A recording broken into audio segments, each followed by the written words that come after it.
इस वीडियो के अंदर गाइस हम लोग बात करने वाले हैं कि आपको स्टेप बाय स्टेप कैसे ITR 3 की यहाँ पे फाइलिंग करनी है। तो देखिए इसके पहले हम लोगों ने ITR 1 और 2 के ऊपर पूरा डिटेल वीडियो कवर किया था। आज के इस वीडियो के अंदर मैं आपको पूरा लाइव दिखाने वाला हूँ। ये कोर्स की तरह होगा, तो अगर कोई भी फ्री ऑफ द कॉस्ट यहाँ पे सीखना चाहता है कि एक सैलरी एफ&ओ की या कोई भी बिजनेस पर्सन की एक ITR 3 यहाँ पे कैसे फाइल हो सकती है, तो गाइस ये पूरा वीडियो यहाँ पे जरूर देखिएगा। वीडियो को गाइस शुरू करने से बताना चाहूंगा, अगर आप लोग एक अफोर्डेबल कॉस्ट के ऊपर मुझसे या मेरी टीम से यहाँ पे ITR फाइलिंग या फिर कंसल्टेंसी लेना चाहते हैं तो उसकी लिंक भी मैंने आपको डिस्क्रिप्शन बॉक्स में दे रखी है। तो चलिए गाइस शुरू करते हैं। तो देखिए गाइस सबसे पहले यहाँ पे ITR 3 किन के लिए एप्लीकेबल होती है, तो जो भी मोस्टली सैलरी या एफ&ओ जो कि फ्यूचर एंड ऑप्शन होता है या फिर इंट्राडे होता है उसके अंदर डील करते हैं, वो लोग ITR 3 फाइल करते हैं। या अगर एक नॉर्मल में बिजनेस पर्सन की बात करूं, अगर वो बुक्स ऑफ अकाउंट्स वगैरह मेंटेन करता है तो उस केस में उसके लिए ITR 3 यहाँ पे एप्लीकेबल होती है। और आजकल कई लोग क्रिप्टो के अंदर भी डील करते हैं, तो अगर क्रिप्टो से आपकी एज ए बिजनेस इनकम भी है तब भी यहाँ पे आपको ITR 3 फाइल करनी पड़ती है। तो देखिए चलिए शुरुआत करते हैं। तो सबसे पहले आपको ई फाइल के अंदर जाना है, इनकम टैक्स रिटर्न के अंदर फाइल इनकम टैक्स रिटर्न। यहाँ पे आपको सिंपली जो है असेसमेंट या 23 और 24 सेलेक्ट करना है, ऑनलाइन मोड सेलेक्ट करना है, कंटिन्यू बटन के ऊपर क्लिक करना है, स्टार्ट न्यू फाइलिंग के ऊपर क्लिक करना है। अपना जो स्टेटस है वो आप इंडिविजुअल रखिएगा, कंटिन्यू बटन के ऊपर क्लिक कीजिएगा। यहाँ पे सिंपली आपको ITR 3 फॉर्म सेलेक्ट करना है, प्रोसेस विद ITR 3 बटन के ऊपर क्लिक करना है, लेट्स गेट स्टार्टेड। अब देखिए यहाँ पे आपसे रीजन पूछा जाएगा, सिंपली यहाँ पे आप अदर रीजन चूज कर सकते हैं और कंटिन्यू बटन के ऊपर क्लिक कर सकते हैं। अब गाइस यहाँ पे कई सारे शेड्यूल्स है ना, आपको सेलेक्ट करने के लिए बोलेगा। तो देखिए मैं आपको मोटा मोटा बताता हूँ कि कौन कौन से शेड्यूल आपके ऊपर एप्लीकेबल है। तो पहले क्या करना है, आपको इनकम वाले इस टैब के अंदर जाना है। तो देखिए अगर आपकी सैलरी की इनकम है तो ये सैलरी का शेड्यूल जो है चेक रहने दीजिएगा, वरना इसको आप अनचेक भी कर सकते हैं। इसके अलावा गाइस अगर आपके मान लीजिए होम लोन चल रहा है या खुद की प्रॉपर्टी है, या लेट सपोज अगर आपने लेट आउट कर रखी है, रेंट पे दे रखी है, वहां से आपकी रेंटल इनकम आती है, तो उस केस में आपको ये वाला शेड्यूल भी फिलअप करना पड़ेगा। तो इसको भी यहाँ पे चेक कर दीजिएगा, वरना इसको आप अनचेक रख सकते हैं। इसके अलावा गाइस आपका कैपिटल गेन का मेन शेड्यूल है, ये हमेशा चेक रहेगा। अगर आपका शॉर्ट टर्म कैपिटल गेन है या फिर लॉन्ग टर्म है, कैपिटल गेन वाला और 112 करके जो शेड्यूल दिया हुआ है वो दोनों यहाँ पे सिंपल तरीके से चेक रहेंगे। इसके अलावा गाइस इसके अंदर आपको वीडियो का शेड्यूल मिल जाएगा। अगर आपकी क्रिप्टो से इनकम है तो इसको आपको अनेबल करना है, वरना इसको आप डिसेबल कर सकते हैं। और बाकी आपका अदर सोर्सेज का जो शेड्यूल्स है वो यहाँ पे अनेबल रहेगा। उसके बाद में गाइस यहाँ पे एक बिजनेस का भी स्पेशल कॉलम दिया गया है, जो कि नॉर्मली ITR 2 के अंदर आपको नहीं मिलता है, लेकिन ITR 3 के अंदर दिया जाता है। इसके अंदर गाइस क्या है, आपके जितने भी शेड्यूल्स होते हैं, क्योंकि ITR 3 हम लोग इसलिए यहाँ पे फाइल कर रहे हैं ताकि हम लोग अपने बिजनेस की इनकम या जो एफ&ओ की इनकम होती है वो भी एक बिजनेस की तरह ही ट्रीट किया जाता है उसको भी, तो वो इनकम भी हम लोग यहाँ पे शो कर सके। तो यहाँ पे आपको कोई भी छेड़छाड़ करने की जरूरत नहीं है, जैसा है वैसा आपको रहने देना है और कुछ नहीं करना। सिंपली कंटिन्यू बटन के ऊपर क्लिक करना है, कंटिन्यू करना है। कुछ क्वेश्चन पूछे जाएंगे आपसे, सभी को सिंपली आपको स्किप करना है। तो देखिए गाइस यहाँ पे कई सारे शेड्यूल खुल चुके हैं, तो वन बाय वन हम लोग सारे शेड्यूल के ऊपर बात करेंगे। शुरुआत करते हैं जनरल इन्फॉर्मेशन के साथ। सो गाइस सबसे पहले यहाँ पे आता है फाइल अंडर सेक्शन, ये आपका 139 सबसेक्शन 1 ही रहेगा। अगर 31 जुलाई के बाद ये वीडियो देख रहे हो तो आपका B-related 139 सबसेक्शन 4 यहाँ पे रहने वाला है। अब गाइस यहाँ पे आपसे पूछा जाता है कि आपने पिछले कुछ सालों के अंदर 115 BAC यानी कि न्यू टैक्स रिजिम को यहाँ पे आपने अडॉप्ट किया था, नहीं किया था। मोस्टली केस में यहाँ पे ये नो ही रहने वाला है। अगर आपने अडॉप्ट किया था पिछले कई सालों के अंदर तो यहाँ पे सिंपली आपको यस करना है, लेकिन ध्यान रखिएगा इसके लिए एक अलग से फॉर्म यहाँ पे फाइल होता है। तो जो भी अगर आपने फॉर्म फाइल किया होगा तो उसका एक्नॉलेजमेंट नंबर वगैरह यहाँ पे आपको इंसर्ट करना पड़ेगा। इसके अलावा इस नीचे पूछेगा क्या करंट असेसमेंट ईयर के लिए यहाँ पे आप ऑप्ट आउट करना चाहते हैं या फिर ऑप्ट इन करना चाहते हैं। तो लेट सपोज अगर आप एक न्यू टैक्स रिजिम यहाँ पे अडॉप्ट करना चाहते हैं, एक समराइज वे के अंदर बात करूं, अगर आपके पास में डिडक्शंस वगैरह अवेलेबल है तो इसको आप सिंपली नॉट ऑप्टिंग कर सकते हैं, मतलब आपको डिडक्शन वगैरह यहाँ पे आपको बेनिफिट्स वगैरह मिल जाएगा।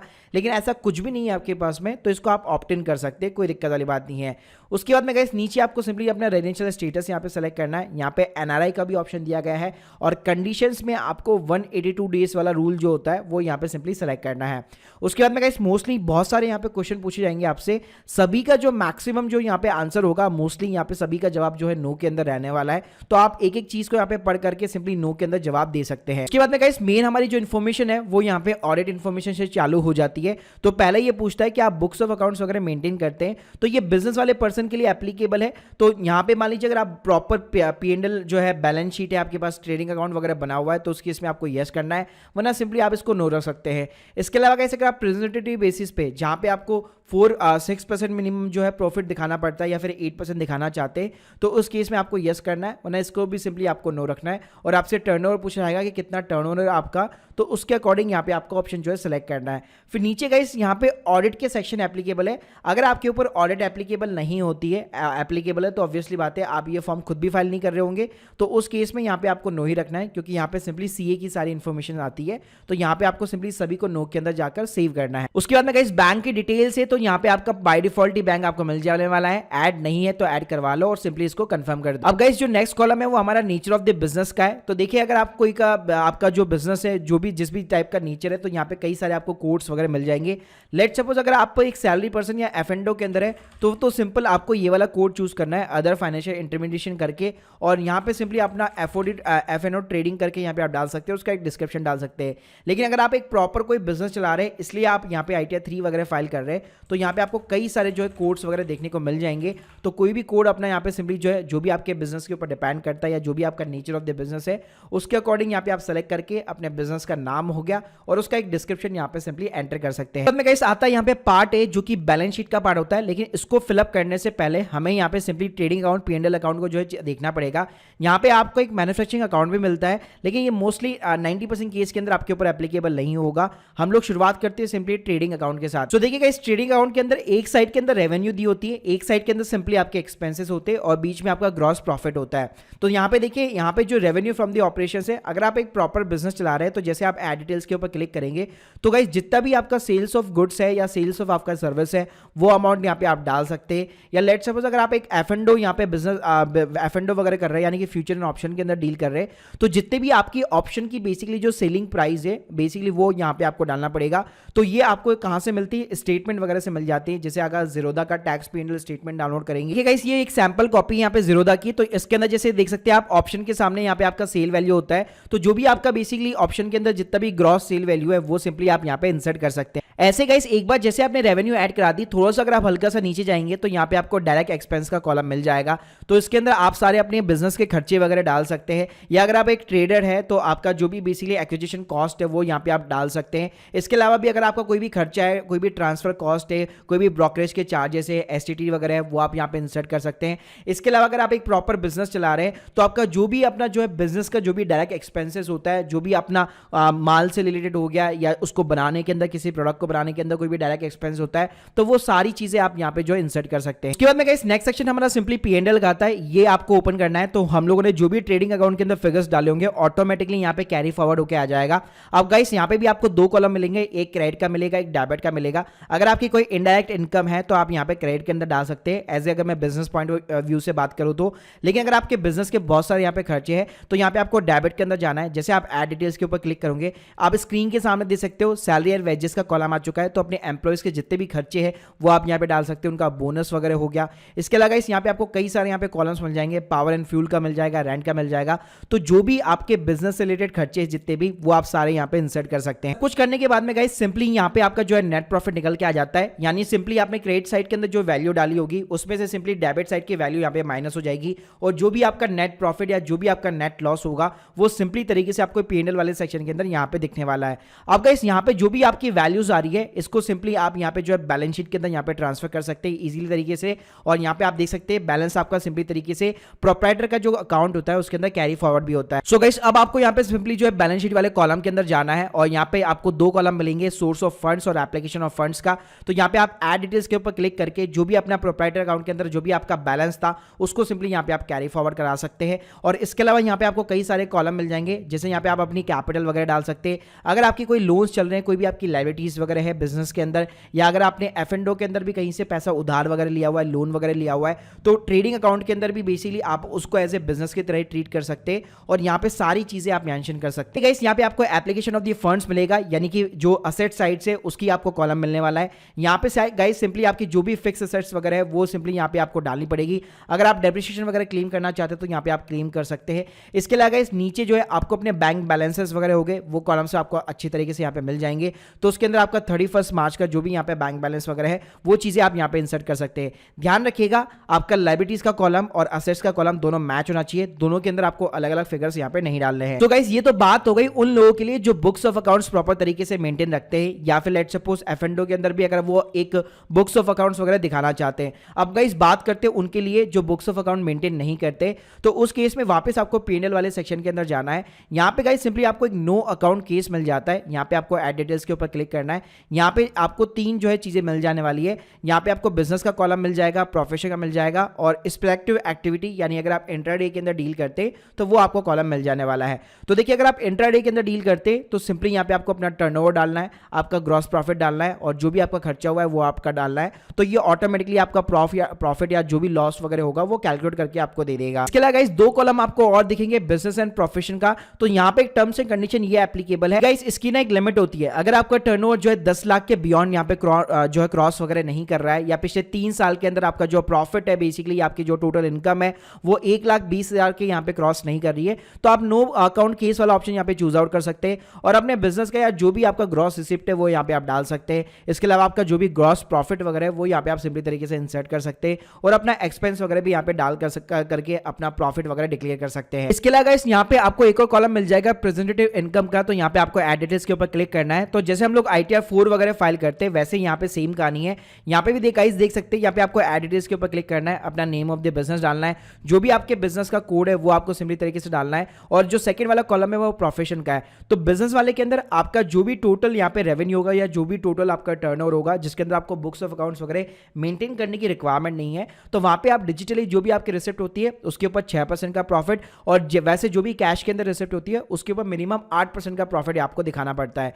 वहीं पे अगर मैं प्रोफेशन की बात करूं तो यहाँ पे मिनिमम आपका जो भी ग्रॉस रिसिप्ट होगा उसका मिनिमम आपको 50% का जो है रेवेन्यू यहाँ पे दिखाना पड़ेगा। उसके बाद में गाइस यहाँ पे अगला जो कॉलम होता है वो सिंपली आपका सैलरी का होता है। अगर आपको फॉर्म 16 वगैरह मिला हुआ है तो यहाँ पे आपको डिटेल्स जो है प्रीफिल्ड यहाँ पे बेसिकली मिलने वाली है, वरना एड डिटेल्स के ऊपर आपको क्लिक करना है, अपने एम्प्लॉयर का नाम डालना है, एड्रेस डालना है, स्टेट वगैरह हो गया, पिन कोड वगैरह हो गया और नेचर ऑफ एम्प्लॉय में सेंट्रल गवर्नमेंट है, स्टेट गवर्नमेंट है, यहाँ पे अदर्स का ऑप्शन मिल जाएगा। सो गाइस यहाँ पे आपको सिंपली जो है नेचर ऑफ सैलरी के अंदर बेसिक सैलरी यहाँ पे सेलेक्ट करना है और आपका अपना फॉर्म 16 उठाइए, उसके अंदर जो भी अमाउंट यहाँ पे आपको दिया हुआ है वो आप यहाँ पे इंसर्ट कर सकते हैं। अगर आपको कैश के अंदर सैलरी मिलती है तो वो अमाउंट भी आप यहाँ पे सिंपली तरीके से इंसर्ट कर सकते हैं। उसके बाद में गाइस कुछ नहीं करना, नीचे वाली जो चीजें मोस्टली तरीके से एप्लीकेबल नहीं होती तो सभी का आपको डिलीट करना है और सेव बटन के ऊपर क्लिक करना है। इसके बाद में गाइस यहाँ पे नीचे जो है आपको अलाउंसेस का कॉलम मिल जाता है अंडर सेक्शन 10 के अंदर, जिसके अंदर नॉर्मली आपका HRA वगैरह आता है। तो अगर आपको HRA वगैरह मिलता है तो यहाँ पे आप हाउस रेंट अलाउंस सेलेक्ट कर सकते हैं और जितना भी आपका HRA का अमाउंट है वो आप क्लेम कर सकते हैं। अगर HRA नहीं मिलता है तो एक अलग से सेक्शन होता है EDGG करके, वहां पे भी आप क्लेम वगैरह कर सकते हैं। साथ में गाइस यहाँ पे आपको डिडक्शन का भी कॉलम देखने को मिल जाएगा। जो स्टैंडर्ड डिडक्शन है वो आपको बाय डिफॉल्ट यहाँ पे दिख रही होगी और प्रोफेशनल टैक्स अगर आपका कटता है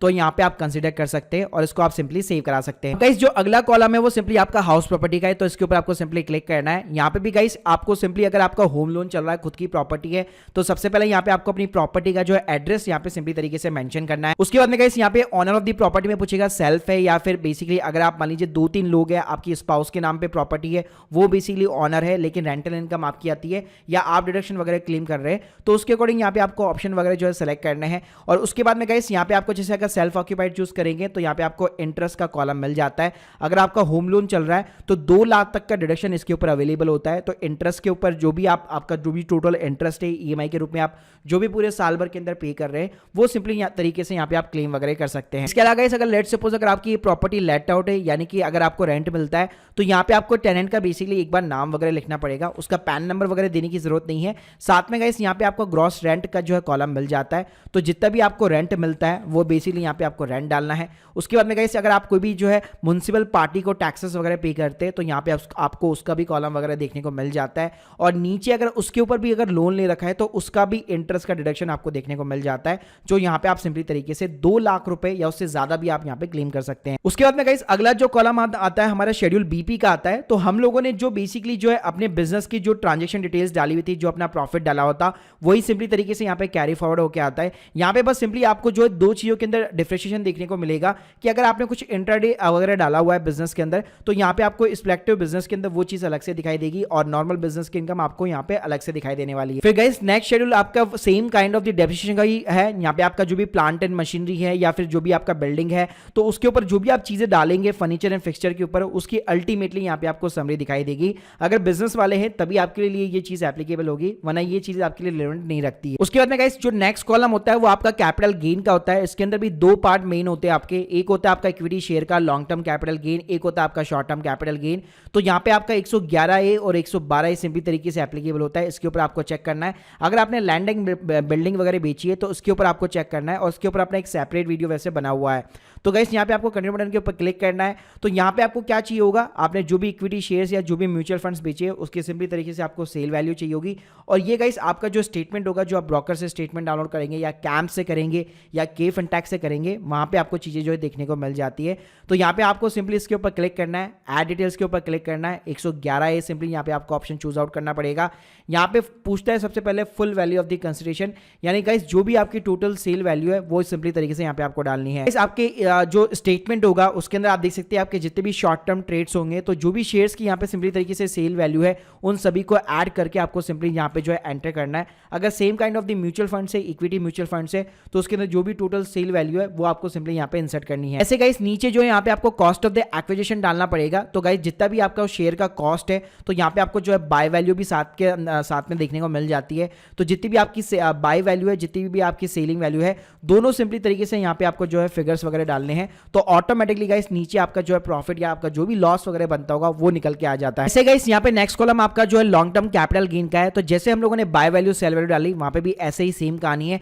यहाँ पे आपको ऐड डिटेल्स के ऊपर क्लिक करना है। यहाँ पे आपको आफ्टर 31 जनवरी 2018 के ऊपर सिंपली क्लिक करना है। अब गाइस यहाँ पे आपको कॉस्ट ऑफ एक्विजिशन पूछेगा। अगर शेयर्स आपने 31 जनवरी 2018 के पहले खरीदे हुए, तो देखिए पहले रूल्स जो अलग थे, अब रूल्स यहाँ पे अलग है। मोस्टली केस में आपके ऊपर यही एप्लीकेबल होने वाला है। तो गाइस यहाँ पे भी आपको क्या करना है, अपने स्टेटमेंट के अंदर सिंपली तरीके से जाना है और वहां पे जितना भी full value of the consideration है या जो भी आपका कॉस्ट है वो दोनों फिगर्स आपको डालने हैं, ताकि आपका प्रॉफिट या लॉस जो भी बनता होगा वो यहाँ पे सिंपली तरीके से कैलकुलेट होके आ जाएगा। तो गाइस नेक्स्ट जो हमारा कॉलम होता है वो वीडी का कॉलम होता है। अगर आपके क्रिप्टो से भी इनकम है और ये वाला जो शेड्यूल है वो इसी साल यहाँ पे इंट्रोड्यूस किया गया है, तो यहाँ पे आपको सिंपली डेट ऑफ एक्विजिशन डालनी पड़ती है, डेट ऑफ ट्रांसफर डालनी पड़ती है, यानी कब आपने खरीदा था, कब आपने सिंपली तरीके से बेचा था। और यहाँ पे अच्छी बात ये है, ITR 3 के अंदर आपको 2 कॉलम देखने को मिल जाएंगे। अगर आप एक क्रिप्टो ट्रेडर वगैरह ट्रेडिंग के अंदर डील करते हैं, बार बार फ्रिक्वेंटली बाइंग और सेलिंग वगैरह है, तो केस में यहाँ पे आप अपनी एज ए बिजनेस इनकम भी दिखा सकते हैं और या फिर आप एज ए कैपिटल गेन दिखा सकते हैं। दोनों के ऊपर टैक्स रेट यहाँ पे 30% है, तो वहां पे कोई भी चेंजेस नहीं है।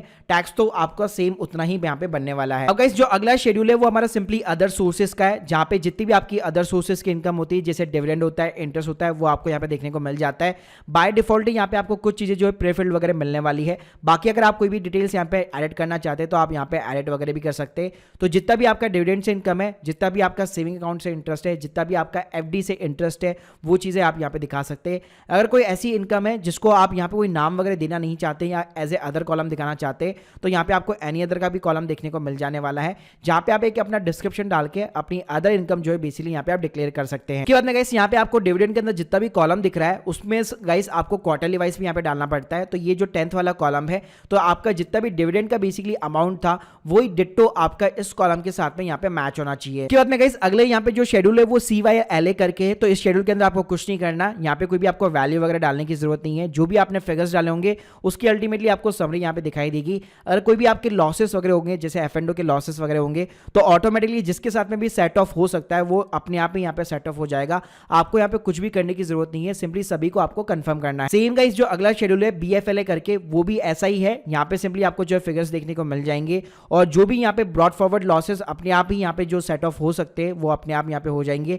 आपको कुछ भी करने की जरूरत नहीं है। यहाँ पे सिंपली आपको कंप्यूटर सेट ऑफ के ऊपर क्लिक करना है। गाइस वापस आपको जो अपने कैपिटल गेन वाले शेड्यूल के अंदर आना पड़ेगा। तो लेट सपोज अगर आपके प्रॉफिट कहीं पे भी सेट ऑफ वगैरह नहीं हुए, तो BFLA शेड्यूल के अंदर चीजें डालने के बाद में वापस यहाँ पे आपको आना है और यहाँ पे आपका जो भी कैपिटल गेन है, फॉर एन एग्जांपल जैसे मेरे यहाँ पे शॉर्ट टर्म कैपिटल गेन है, तो इस F वाले कॉलम के अंदर जाकर हमें ये जो 2 लाख रुपए उसको क्वार्टरली वाइज बेसिकली डिवाइड करना पड़ेगा। तो जैसे 15% हमारा टैक्स लगने वाला है, तो यहाँ पे आपको कॉलम मिल जाएगा। तो यहाँ पे आप किसी भी एक क्वार्टर के अंदर, या अगर आपको क्वार्टर्स वगैरह मालूम है, तो यहाँ पे आप सिंपली जो अपना फिगर्स वगैरह डाल सकते हैं। इसके बाद में गाइस अगला जो शेड्यूल है वो CFLA यानी कैरी फॉरवर्ड लॉसेस का। यहाँ पे भी आपको कुछ नहीं करना। अगर आपने पिछले सालों के अंदर कोई भी लॉसेस वगैरह यहाँ पे आपने ब्रॉड फॉरवर्ड वगैरह कर रखे होंगे, तो यहाँ पे ऑटोमेटिक डिटेल्स वगैरह आ जाती है और सिंपली आपको कंप्यूटर सेट ऑफ के ऊपर क्लिक करना है। गाइस अगला जो शेड्यूल है हमारा वो है इंपॉर्टेंट, हमारा चैप्टर 6A करके, जहाँ पे आपको डिडक्शंस वगैरह मिलती है। तो अगर आपके पास में जैसे कि ATC की LIC हो गया, इंश्योरेंस हो गया, बच्चों की फीस वगैरह, ALS म्यूचुअल फंड्स, ये सारी अगर आपके पास में डिडक्शंस है, तो यहाँ पे आपको ATC का कॉलम मिल जाता है। इसके अंदर आप 1.5 लाख की डिडक्शन वगैरह अवेल कर सकते हैं।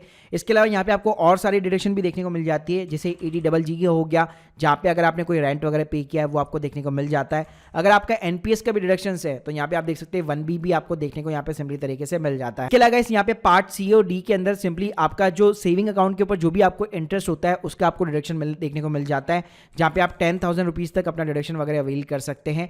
और अगर आपका डिसेबिलिटी का कोई सेक्शन है तो वो चीजें भी यहाँ पे आपको देखने को मिल जाती है। इसके साथ में गाइस यहाँ पे एक और इंपॉर्टेंट शेड्यूल आता है आपका EDD का। तो अगर आपका हेल्थ इंश्योरेंस है तो यहाँ पे आप चीजें एंटर कर सकते हैं। यहाँ पे आपको एडिट डिटेल्स के ऊपर क्लिक करना है। आपका जितना भी खुद का हेल्थ इंश्योरेंस है या जो भी पेरेंट्स का भी हेल्थ इंश्योरेंस है वो आप यहाँ पे क्लेम कर सकते हैं।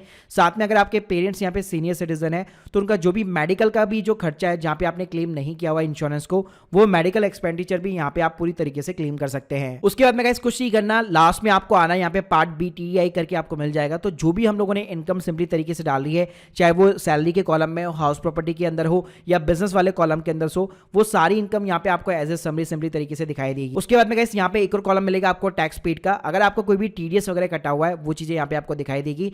TDS 1 के कॉलम के अंदर आपका सैलरी से अगर TDS कटा हुआ है तो वो यहाँ पे आपको दिखाई देगा।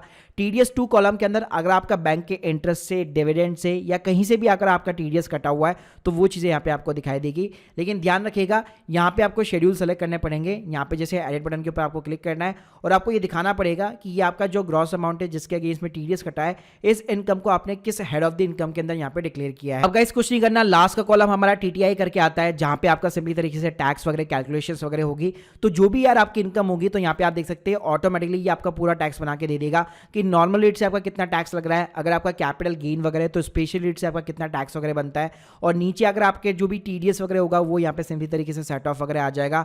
अगर यहाँ पे आपको बता देगा अगर अमाउंट पेबल है यानी आपको यहाँ पे चालान वगैरह क्रिएट करना पड़ेगा टैक्स वगैरह का। अगर आपका TDS ज्यादा होगा तो यहाँ पे सिंपली तरीके से आपका सेट ऑफ होने के बाद में आपका रिफंड वगैरह भी बन सकता है। गाइस कुछ नहीं करना है, यहाँ पे सिंपली आपको चेक बॉक्स के ऊपर क्लिक करना है, प्रोसीड टू प्रीव्यू बटन के ऊपर क्लिक करना है। तो यहाँ पे आपका जो ऑफिशियल फॉर्मेट होता है ITR 3 का वो निकल के आ जाता है और यहाँ पे सिंपली इस फॉर्मेट को आप यहाँ पे डाउनलोड वगैरह भी कर सकते हैं। उसके बाद में गाइस आपको प्रोसीड टू वैलिडेशन बटन के ऊपर क्लिक करना है। अगर आपसे कोई भी मिस्टेक या कोई भी चीज छूट जाती है तो यहाँ पे आपको वैलिडेशन के अंदर वो चीज दिखाई देगी जैसे कि यहाँ पे ये बता रहा है। और अच्छी बात क्या है, जैसे इसके ऊपर आप क्लिक करेंगे ये आपको वहां पे लेके जाएगा। गाइस देख सकते हैं हमारा वैलिडेशन यहाँ पे सिंपली तरीके से सक्सेसफुल हो चुका है। आप प्रोसीड टू वेरिफिकेशन बटन के ऊपर क्लिक करना है और सिंपली अपना एक आधार OTP डाल करके आप अपनी ITR 3 जो है यहाँ पे आप सबमिट करा सकते हैं। तो देखिए ITR 3 काफी ज्यादा लेंथी थोड़ा सा प्रोसेस है, कॉम्प्लिकेटेड है क्योंकि हमें बहुत सारे कई सारे शेड्यूल्स वगैरह को देखना पड़ता है।